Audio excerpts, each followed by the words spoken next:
네, 정치 양극화는 사회적 불평등이 그 뿌리입니다. 지금의 정치는 상위 10% 기득권을 지키고 나머지 90% 시민들과는 점점 더 멀어지고 있습니다.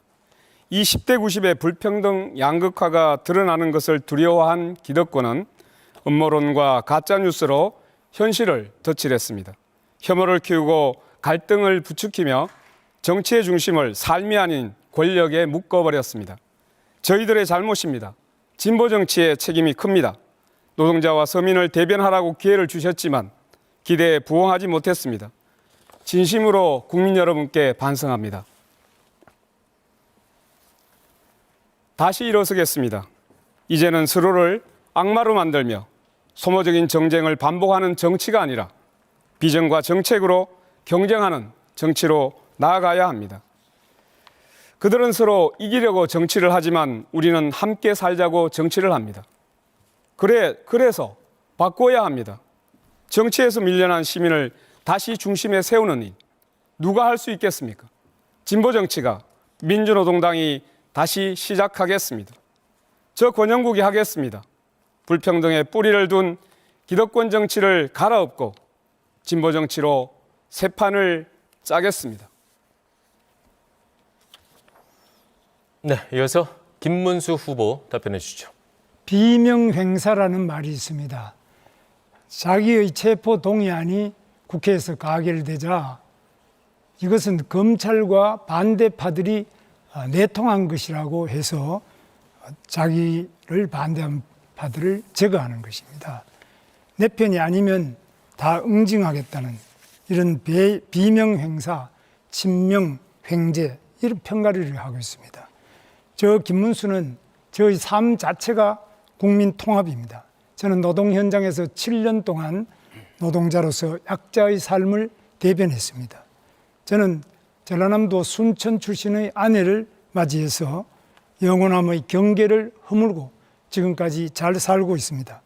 좌와 우를 아우르면서 이념적 장벽을 걷어냈습니다. 정치가 권력을 내려놓고 특권도 폐지하고 약자를 보살피며 대화하면서 도와드려야 합니다. 제가 만남과 대화를 통해서 좌와 우, 노와 사, 빈부, 또 남녀, 동서 갈등을 해소하는 통합의 정치를 하겠습니다. 국민 통합, 말로 되는 것이 아닙니다. 실천으로 온 삶을 살아온 저 김문수가 반드시 해내겠습니다. 다음은 이준석 후보입니다. 예, 지금 우리 사회의 가장 심각한 가짜뉴스는 부정선거 음모론입니다. 음모론에 빠진 대통령이 계엄령을 선포했습니다.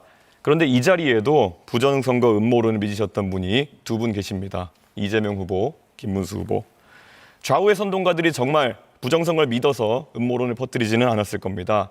정치 팬덤을 결집하기 위해서 아니면 선거 패배를 인정하기 싫어서 혹은 돈을 벌려고 부정선거를 소재로 영화까지 만들어서 음모론의 야바이꾼 역할을 했습니다. 우리 사회의 가장 큰 문제는 이처럼 국민을 속이고도 반성하거나 사과하지 않는다는 겁니다. 이번에도 자신이 음모론에 빠졌던 증거를 제시하자 기억이 나지 않는다는 무책임한 거짓말을 반복하고 있습니다. 독일 공산당원의 주장을 베껴서 국민들을 가르치려고 했던 호텔 경제학, 커피 원가 120원 발언, 유령섬이 된 거북섬 등 자신의 발언이 틀렸으면 사과를 하면 되는데 끝내 자기가 옳다고 우기면서 정치적 팬덤을 동원해가지고 공격을 시도합니다. 이런 나쁜 정치인 때문에 정치 양극화가 심해지고 지금 우리나라가 극단적 갈등으로 몸살을 앓고 있다고 생각합니다. 해결 방법은 분명합니다. 거짓말하는 대통령이 아니라 바른 말하는 대통령을 뽑아주십시오.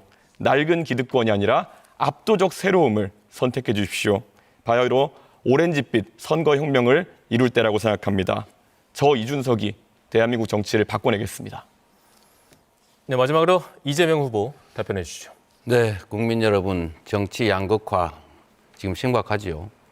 정치는 본질적으로 대화하고 소통하고 상대를 존중하고 인정하고 타협하는 것입니다. 그런데 대한민국에는 일방적으로 자기 주장만 하고 상대를 절멸시키려는, 아예 없애버리는 그런 시도를 하기도 합니다. 가장 대표적인 극단적인 형태가 바로 이번에 계엄이죠. 아예 야당을 전부 말살시켜버리겠다. 대한민국의 모든 권력을 혼자 갖고 영구적으로 그 권력을 누리겠다. 이게 군정을 지도한 군사 쿠데타의 본질입니다.